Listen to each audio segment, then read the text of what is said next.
యేసుక్రీస్తు నామంలో మీకు నా హృదయపూర్వక వందనాలు తెలియజేస్తున్నాను. మనం దేవుణ్ణి ఆరాధించక ముందుగా ఆరాధనకు సహాయకరంగా 68వ కీర్తన మనం ధ్యానం చేసి అందులోని విషయాలను మనం గమనించి అందులో రాయబడిన విషయాలను ఆకలింపు చేసుకొని అర్థం చేసుకొని మన దేవుడు ఏమై ఉన్నాడనే సంగతిని మనము స్మరణకు తెచ్చుకుంటూ ఈ ఉదయకాలమున మన దేవుణ్ణి ఆరాధిద్దాం. అందుకు సహాయకరంగా 68వ కీర్తన అన్ని వచనాలు చదవడానికి మనకు సమయం లేదు కానీ అన్ని వచనాల సారాన్ని ధ్యానం చేస్తాం. అయితే ముందుగా 68వ కీర్తన 1-16 వచనాల వరకు ఉన్న వాక్య భాగాన్ని ఉత్తర ప్రత్యుత్తర రీతిగా చదువుదాం. ఆ తర్వాత ఈ కీర్తనలో రాయబడిన మన దేవుడి గుణ లక్షణాలను జ్ఞాపకం చేసుకొని మన దేవుణ్ణి ఆరాధిద్దాం. 68వ కీర్తన 1-16 వచనాలు ఉత్తర ప్రత్యుత్తర రీతిగా చదువుదాం. దేవుడు లేచునుగాక, ఆయన శత్రువులు చెదిరిపోదురుగాక, ఆయనను ద్వేషించువారు ఆయన సన్నిధి నుండి పారిపోదురుగాక.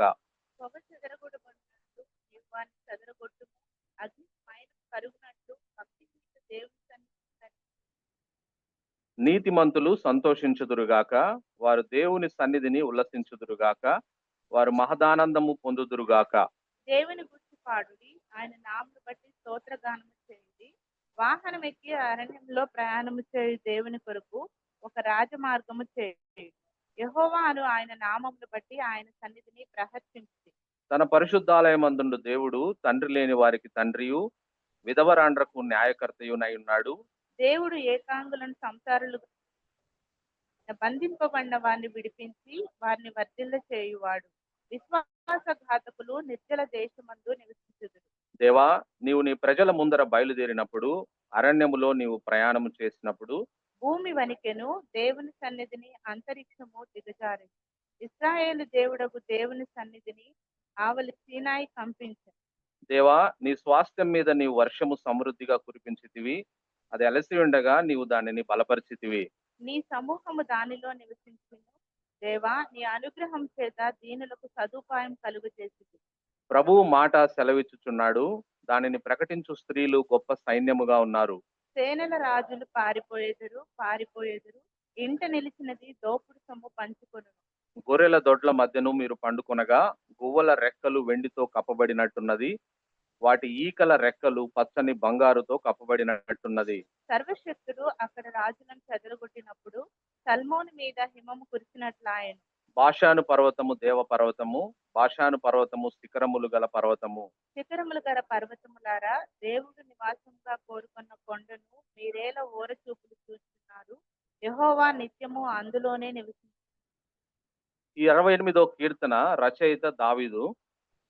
ఈ సందర్భం ఏమిటి అంటే, దేవుని నిబంధన మందసం ద ఆర్క్ ఆఫ్ కవెనెంట్ యెరూషలేములోనికి తీసుకొని వస్తున్నప్పుడు రచించి పాడిన కీర్తన ఇది కావచ్చు అని బైబిల్ పండితులు చెప్తారు.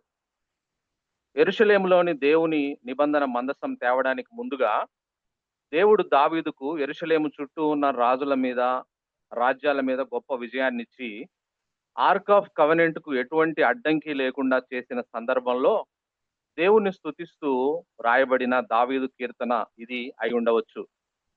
ఈ కీర్తన బేసికల్ గా మనకేం తెలియజేస్తుందంటే, title of this psalm is the victorious procession of God to Zion. సియోను కొండ మీదికి లేక యెరూషలేములోకి వస్తున్న దేవుని విజయోత్సవ ఊరేగింపును గురించి ఈ కీర్తన మనకు తెలియజేస్తా ఉంది. ఈ విషయాలు 2వ సమూయేలు గ్రంథం 6వ అధ్యాయంలో మనం చూస్తాం. ఈ ఆర్క్ ఆఫ్ కవెనెంట్ దేవుని నిబంధన మందసం గురించి మనం ఆలోచిస్తే, ఈ ఆర్క్ ఆఫ్ కవెనెంట్ జర్నీ ఎక్కడి నుంచి స్టార్ట్ అయిందంటే, సంఖ్యాకాండము 10వ అధ్యాయము 35వ వచనంలో మౌంట్ సీనాయి దగ్గర నుంచి ఈ ఆర్క్ ఆఫ్ కవెనెంట్ బయలుదేరుతుంది. ఆ తర్వాత 400 సంవత్సరాలు ఈ దేవుని నిబంధన మందసం ప్రయాణించి ట్రావెల్ చేసి ఆఖరుకు మౌంట్ జయోన్ సియోను కొండకి అంటే సీనాయి కొండ నుంచి ఆ ప్రస్థానం ప్రారంభమయ్యి దేవుని నిబంధన మందసం ప్రస్థానము 400 సంవత్సరాలు ప్రయాణించి ఆ తర్వాత దావీదు ద్వారా మౌంట్ జయోన్ కి సియోను కొండకి చేర్చబడుతుంది. అప్పుడు arc of covenant journey start అయినప్పుడు మోషే ఏమంటాడంటే, ఇందాక మనం చూసుకున్న సంఖ్యాకాండం 10వ అధ్యాయం 35లో మోషే ఏమంటాడంటే, యెహోవా లెమ్ము, నీ శత్రువులు చెదిరిపోవుదురుగాక అని అన్నాడు మోషే అప్పుడు సీనాయి కొండ దగ్గర. ఇక్కడ కూడా దావీదు ఏమంటున్నాడంటే 1వ వచనంలో 68వ కీర్తన 1వ వచనంలో దావీదు అదే మాటని రిపీట్ చేస్తా ఉన్నాడు. దేవుడు లేచునుగాక, ఆయన శత్రువులు చెదిరిపోదురుగాక అని అంటా ఉన్నాడు కదా. అంటే ఈ కీర్తన మనం ఆరాధించే దేవుడు ఏమై ఉన్నాడు అని తెలియజేస్తుండగా ఆ విషయాలను ధ్యానం చేసి మనం ఆత్మతో సత్యముతో ఈరోజు మన దేవుణ్ణి ఆరాధిద్దాం. మొట్టమొదటి అంశం ఈ కీర్తన మనకు తెలియజేస్తుంది ఏమిటనంటే, మనం ఆరాధించే దేవుడు మన శత్రువుల మీద యుద్ధం చేసి వారిని చెదరగొట్టే దేవుణ్ణి మనం కలిగి ఉన్నాం. మనం ఆరాధించే దేవుడు మన శత్రువుల మీద యుద్ధం చేసి వారిని చెదరగొట్టే దేవుడు. ఆ విషయాలు ఎక్కడ రాయబడ్డాయి అనంటే 1వ వచనం, 2వ వచనం, 14వ వచనంలో ఆ విషయాలు రాయబడ్డాయి. చదువుతున్నాను, గమనించండి. దేవుడు లేచునుగాక, ఆయన శత్రువులు చెదిరిపోదురుగాక, ఆయనను ద్వేషించు వారు ఆయన సన్నిధి నుండి పారిపోదురుగాక. పొగ చెదరగొట్టబడినట్లు నీవు వారిని చెదరగొట్టుము, అగ్నికి మైనము కరుగునట్లు భక్తిహీనులు దేవుని సన్నిధిని కరిగి నశించుదురుగాక. 14వ వచనంలో సర్వశక్తుడు అక్కడ రాజులను చెదరగొట్టినప్పుడు సల్మోను మీద హిమము కురిసినట్లాయను అనే మాట. సరే, ఇది మన నూతన నిబంధనలో, అది పాత నిబంధనలో. నూతన నిబంధనలో మనకు ఏ విధంగా అన్వయిస్తుంది ఈ విషయాన్ని అని అంటే, యేసు ప్రభు వారు కూడా మన కోసం కలువరి శిలువలో మన శత్రువులైన పాపం మీద, మన శత్రువులైన మరణం మీద, మన శత్రువైన అపవాది మీద, మన శత్రువైన శాపం మీద, మన శత్రువైన దేవునికి మనకు మధ్య ఉన్న ఎడబాటు మీద యుద్ధం చేసి వాటిని చెదరగొట్టిన దేవుడిగా ఉన్నాడు కదా. అందును బట్టి ఈ ఉదయకాలమున మన దేవుణ్ణి మనం ఆరాధించబద్దులమై ఉన్నాం అనే విషయాన్ని నేను మీకు జ్ఞాపకం చేస్తా ఉన్నా. అసలు శత్రువులు ఎవరు మనకి అని అంటే, అసలు శత్రువులు పాపం. మనలో ఉన్న పాపమే మనకు అసలు శత్రువు. ఎందుకనంటే ఈ లోకంలో మనకు క్యాన్సర్ వచ్చినా, లేకపోతే ఏదైనా బ్రెయిన్ ట్యూమర్ వచ్చినా, కిడ్నీ వ్యాధి వచ్చినా, గుండె జబ్బు వచ్చినా అవి మన శరీరాన్ని చంపగలవే కానీ పాపం అయితే మనల్ని నిత్యము నరకంలోనికి తీసుకొని పోతుంది అనే విషయాన్ని నేను మీకు జ్ఞాపకం చేస్తా ఉన్నా. కాబట్టి ఈ లోకంలో శత్రువు మనకి అనారోగ్యం కాదు, ఈ లోకంలో శత్రువు పాపము అయి ఉంటుంది. ఈ లోకంలో శత్రువు మనకి మరణం అయి ఉంటుంది కదా. పాపం వల్ల వచ్చు జీతం మరణం. అసలు మనిషి దేవుడు ఏదేను వనంలో ఆదాము అవ్వను సృష్టించినప్పుడు వాళ్ళు ఎప్పుడు ఆయనతో ఉండాలని కోరుకున్నాడు. అయితే మరణం ఎలా వచ్చింది అసలు మనుషులకి అని అంటే, మరణము మనిషి పాపము చేసినందువల్ల మరణము స్వతహాగా మనిషి తన మరణాన్ని తనే కొని తెచ్చుకున్నాడు అనే విషయం బైబిల్ మనకి సెలవిస్తా ఉంది. కాబట్టి మరణము మనకు శత్రువు, పాపము మనకు శత్రువు, అపవాది మనకు శత్రువు, దేవునితో ఎడబాటు మనకు శత్రువు. కాబట్టి మన దేవుడు యేసు ప్రభు వారు కలువరి శిలువలో ఏం చేశాడంటే, మనకు బదులుగా ఆయన పాపం మీద యుద్ధం చేశాడు, మనకు బదులుగా అపవాది మీద యుద్ధం చేశాడు, మనకు బదులుగా ఆయన మరణం మీద యుద్ధం చేశాడు. యుద్ధం చేసి ఆ శత్రువులను చెదరగొట్టిన దేవుడిగా మన యేసు ప్రభు ఉన్నాడు. అందుని బట్టి ఉదయకాలమున మనం ఆయన్ను ఆరాధించబద్దులమైనామనే విషయాన్ని నేను మీకు జ్ఞాపకం చేస్తా ఉన్నా. ఒక మాట నూతన నిబంధనలో మనం చూసుకున్నట్లయితే కొరింథీయులకు రాసిన మొదటి పత్రిక 15వ అధ్యాయం, కొరింథీయులకు రాసిన మొదటి పత్రిక 15వ అధ్యాయంలో కొన్ని మాటలు నేను చదువుతున్నాను, మీరు గమనించండి. దేవుడు మనకిచ్చిన విజయం ఎలాంటిది అని అంటే, కొరింథీయులకు రాసిన మొదటి పత్రిక 15వ అధ్యాయము 55 నుంచి, ఓ మరణమా నీ విజయం ఎక్కడ, ఓ మరణమా నీ ముళ్ళు ఎక్కడ, మరణపు ముళ్ళు పాపము, పాపముకున్న బలము ధర్మశాస్త్రమే, అయినను మన ప్రభు అయిన యేసుక్రీస్తు మూలముగా మనకు జయం అనుగ్రహించుచున్న దేవునికి స్తోత్రము కలుగునుగాక అనే మాట బైబిల్లో రాయబడింది. కాబట్టి మన దేవుడు మన శత్రువుల మీద యుద్ధం చేసి మన పక్షాన శత్రువులను చెదరగొట్టే దేవుణ్ణి మనం కలిగి ఉన్నాం. అందును బట్టి ఉదయకాలమున యేసు ప్రభువుని మనం ఆరాధించాలి. రెండో విషయాన్ని మనం గమనిస్తే, మనం ఆరాధిస్తున్న దేవుడు మన శత్రువుల మీద యుద్ధం చేసి వారిని చెదరగొట్టడం మాత్రమే కాదు, ఆయన యుద్ధంలో పొందుకున్న గొప్ప విజయం తాలూకు ప్రయోజనాలను మనకు అందించిన దేవుడు. ఆయన విజయం చేశాడు, దానివల్ల మనకు ప్రయోజనాలు వచ్చాయి అనే విషయాన్ని బైబిల్ మనకు సెలవిస్తా ఉంది. 68వ కీర్తన మనకు సెలవిస్తా ఉందనే మాటని నేను మీకు జ్ఞాపకం చేస్తా ఉన్నా. అంటే ఆయన యుద్ధం చేశాడు శత్రువులతోటి, ఆ శత్రువులతో వచ్చిన ఆ విజయపు తాలూకు ఆశీర్వాదాలను దేవుడు మనకు దయచేసే దేవుడు అంటున్నాడు, ప్రయోజనాలను మనకు దయచేసే దేవుడు అంటున్నాడు.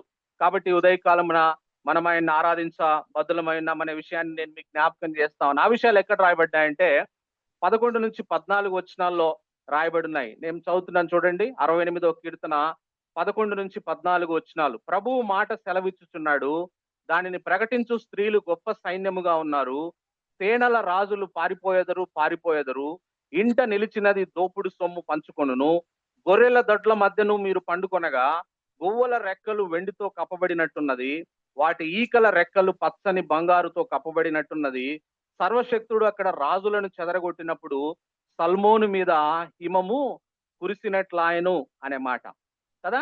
అంటే ఈ 11వ వచనం దేనికి సాదృశ్యంగా ఉందనంటే, ఇక్కడ ప్రకటించు స్త్రీలు, ప్రభువు మాట సెలవిచ్చున్నాడు, దాన్ని ప్రకటించు స్త్రీలు గొప్ప సైన్యముగా ఉన్నారంటే, బహుశా యేసు ప్రభు వారు పునరుద్ధానుడైన తర్వాత మగ్దలేని మరియా ఆమె బృందం గురించి రాయబడిన మాటలు కావచ్చు కదా. 12వ వచనంలో రాయబడ్డ మాట ఏమిటనంటే, ఇంట నిలిచినది దోపుడు సొమ్ము పంచుకొనును అనంటే, యుద్ధంలో పాల్గొనని వాళ్ళు కూడా మరి యుద్ధానికి సంబంధించిన ప్రయోజనాలను పొందుకుంటున్నాం. వాస్తవంగా మనం యుద్ధం చేయలే. పాపం మీద, మరణం మీద ఎవరు యుద్ధం చేశారు అనంటే, మన యేసు ప్రభు యుద్ధం చేశాడు కలువరి శిలువలో. కాబట్టి ఇంట నిలిచినది దోపుడు సొమ్ము పంచుకొనంటే, మన పక్షాన మన రాజైన యేసు ప్రభు యుద్ధం చేస్తే కలువరి శిలువలో దాని ప్రయోజనాలను మనం పొందుకుంటున్నాం అనే విషయం బైబిల్ మనకు సెలవిస్తుందనే మాట నేను మీకు జ్ఞాపకం చేస్తా ఉన్నా. ఎటువంటి ప్రయోజనాలను పొందుకున్నామనంటే 13వ వచనంలో రాయబడ్డ మాట, గొర్రెల దొడ్ల మధ్యను మీరు పండుకొనగా గువ్వల రెక్కలు వెండితో కప్పబడినట్టున్నది. వాటి ఈకల రెక్కలు పచ్చని బంగారుతో కప్పబడినట్టున్నది అనంటే, గొర్రెల దొడ్ల మధ్యలో పండుకోవడం అంటే ఏమిటనంటే, మనం పాపం విషయంలో లోలీగా ఉన్నప్పుడు, డర్టీగా ఉన్నప్పుడు, మనము లైక్ ఎ సర్వెంట్, ఒక వర్కర్. గొర్రెల దొడ్లలో ఎవరు పడుకుంటారంటే, గొర్రెల దొడ్లో పనిచేసే వర్కర్స్ పడుకుంటారు.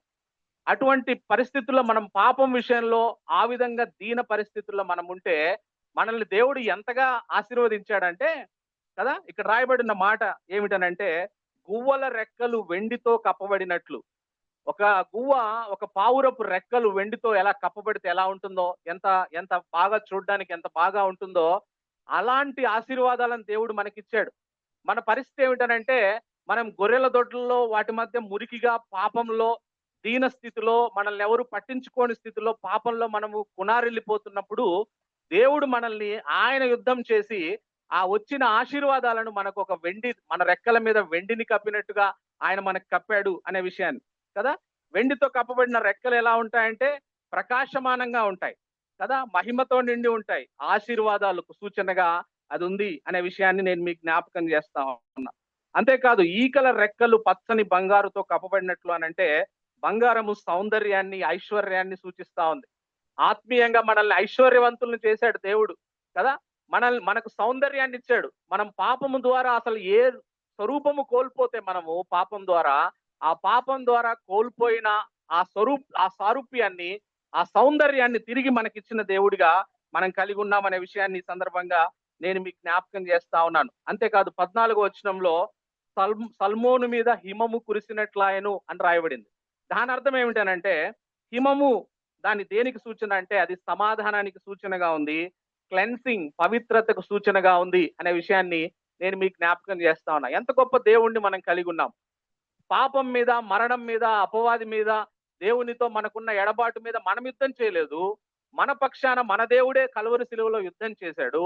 యుద్ధం చేసి ఆ యుద్ధం వల్ల వచ్చిన ప్రయోజనాలను ఇంట ఉన్నది దోపుడు సొమ్ము పంచుకున్నట్టు మనమేమి యుద్ధం చేయకపోయినా సరే మనకు ఆయన మహిమనిచ్చాడు, మనకు ఆయన ఆశీర్వాదాలను ఇచ్చాడు, మనకు ఆయన సమాధానాన్ని ఇచ్చాడు, మనల్ని ఆయన పవిత్ర పరుస్తున్నాడు అనే విషయాన్ని ఈ సందర్భంగా నేను మీకు జ్ఞాపకం చేస్తాను. ఇటువంటి గొప్ప దేవుణ్ణి మనం కలిగి ఉన్నాం అనే విషయాన్ని నేను మీకు జ్ఞాపకం చేస్తాను. అందుకే కొత్త నిబంధనలో ఎఫెసీ పత్రిక 4వ అధ్యాయం 8వ వచనంలో, అందుచేత ఆయన ఆరోహణమైనప్పుడు చెరగా పట్టుకొని పోయి మనుషులకు ఈవులను అనుగ్రహించనని చెప్పబడినది. అంటే ఆఫ్టర్ జీసస్, ఈ వచనం యొక్క అర్థం ఏమిటంటే, after Jesus getting victory over sin and death, he bestowed spiritual gifts upon humanity.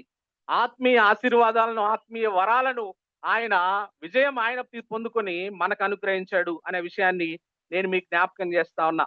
ఇంకా ఆయన పొందిన విజయం ద్వారా, కలువరి శిలువలో ఆయన మన కొరకు చనిపోవడం ద్వారా ఆ పొందిన ఆశీర్వాదాలు ఇంకా ఏమిటనంటే, 19 నుంచి 23 వచనాల్లో కూడా ఆయన మనకిచ్చిన ప్రయోజనాలు, ఆయన విజయం తాలూకు ప్రయోజనాలు మన కొరకు రాయబడ్డాయి.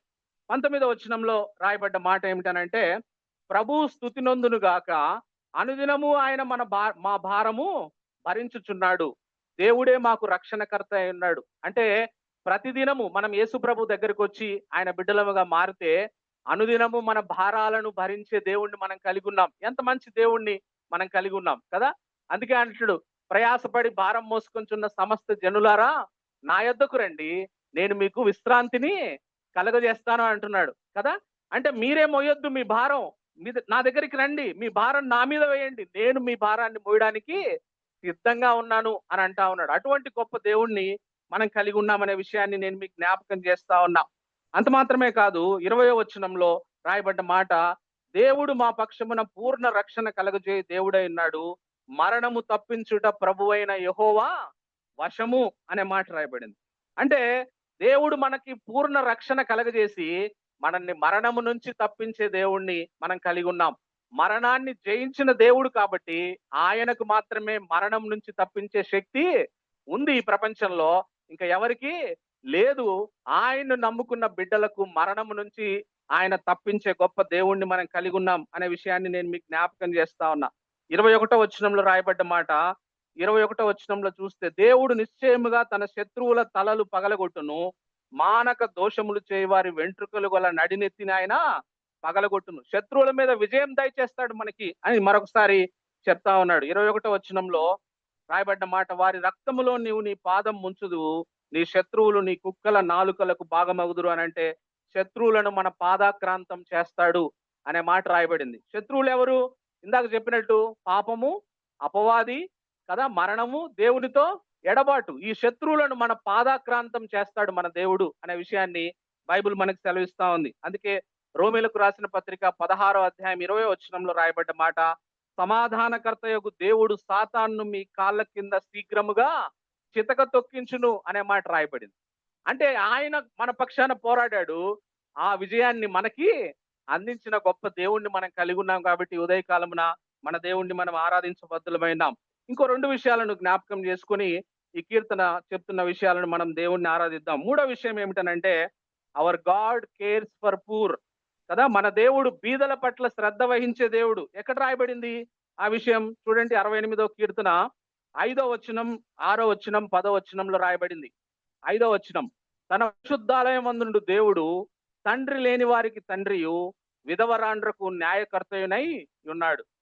6వ వచనం, దేవుడు ఏకాంగులను సంసారులుగా చేయువాడు, బంధింపబడిన వారిని విడిపించి వారిని వర్ధిల్ల చేయువాడు, విశ్వాసఘాతకులు నిర్జల దేశమందు నివసించుదురు. 10వ వచనంలో రాయబడ్డ మాట, నీ సమూహము దానిలో నివసించును, దేవా నీ అనుగ్రహము చేత దీనులకు సదుపాయము కలగజేసితివి అనే మాట రాయబడింది. కాబట్టి మన దేవుడు బీదల పట్ల, విధవరాండ్ర పట్ల శ్రద్ధ వహించే దేవుడు, అవసరతలో ఉన్న వారి పట్ల శ్రద్ధ వహించే దేవుడు. ఈ ప్రపంచం కేవలం ధనవంతులనే లక్ష్య పెడుతుంది.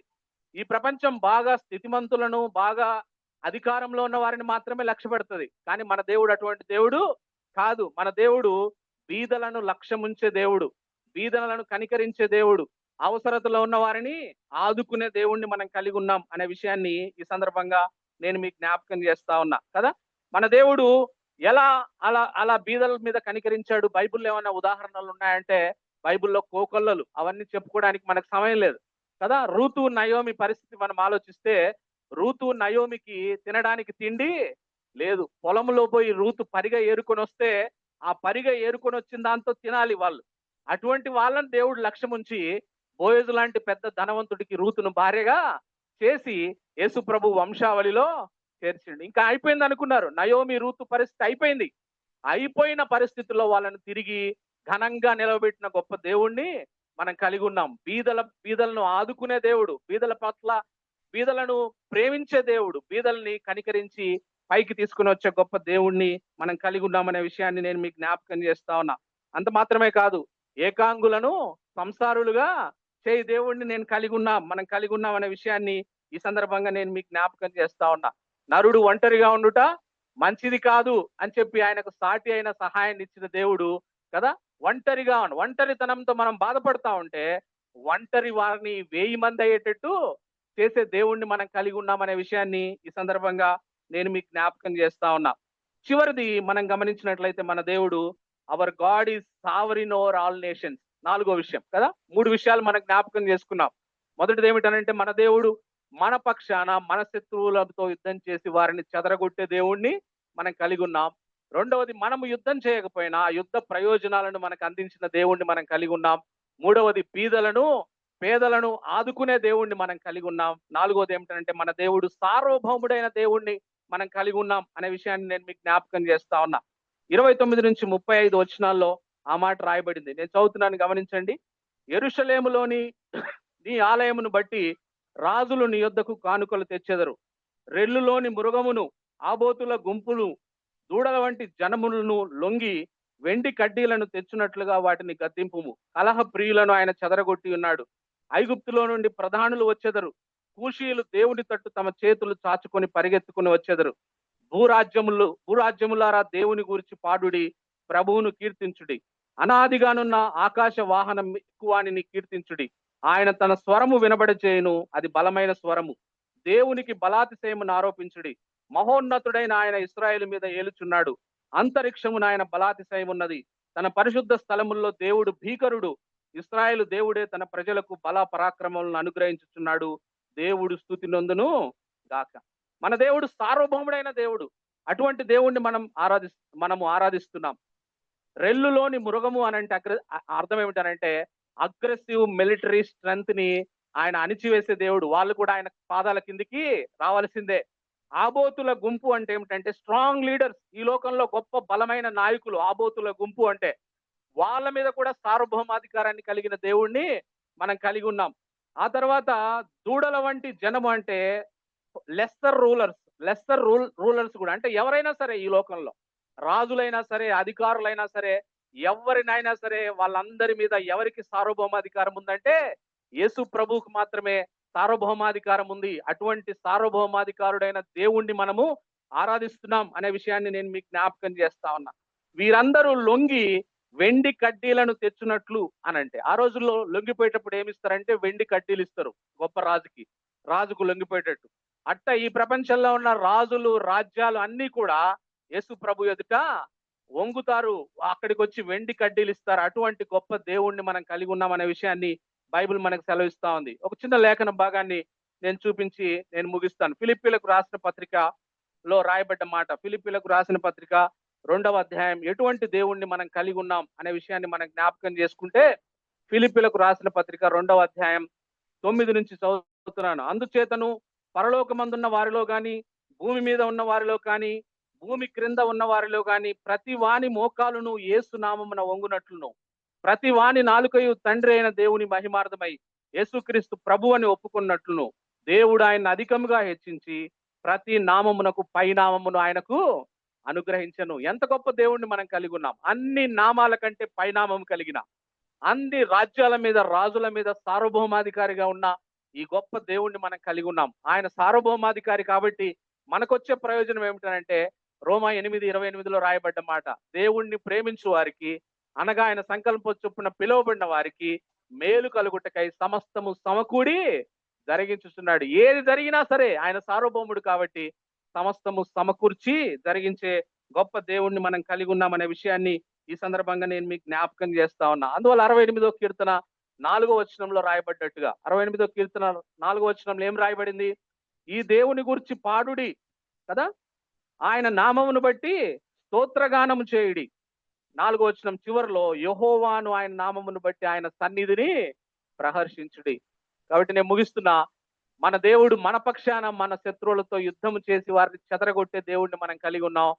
ఇంట ఉన్నది దోపుడు సొమ్ము పంచుకున్నట్టు మనం యుద్ధం చేయకపోయినా ఆ యుద్ధ ప్రయోజనాలను మనకు అందించిన దేవుణ్ణి మనం కలిగి ఉన్నాం. బీదలను ఆదుకునే దేవుణ్ణి మనం కలిగి ఉన్నాం.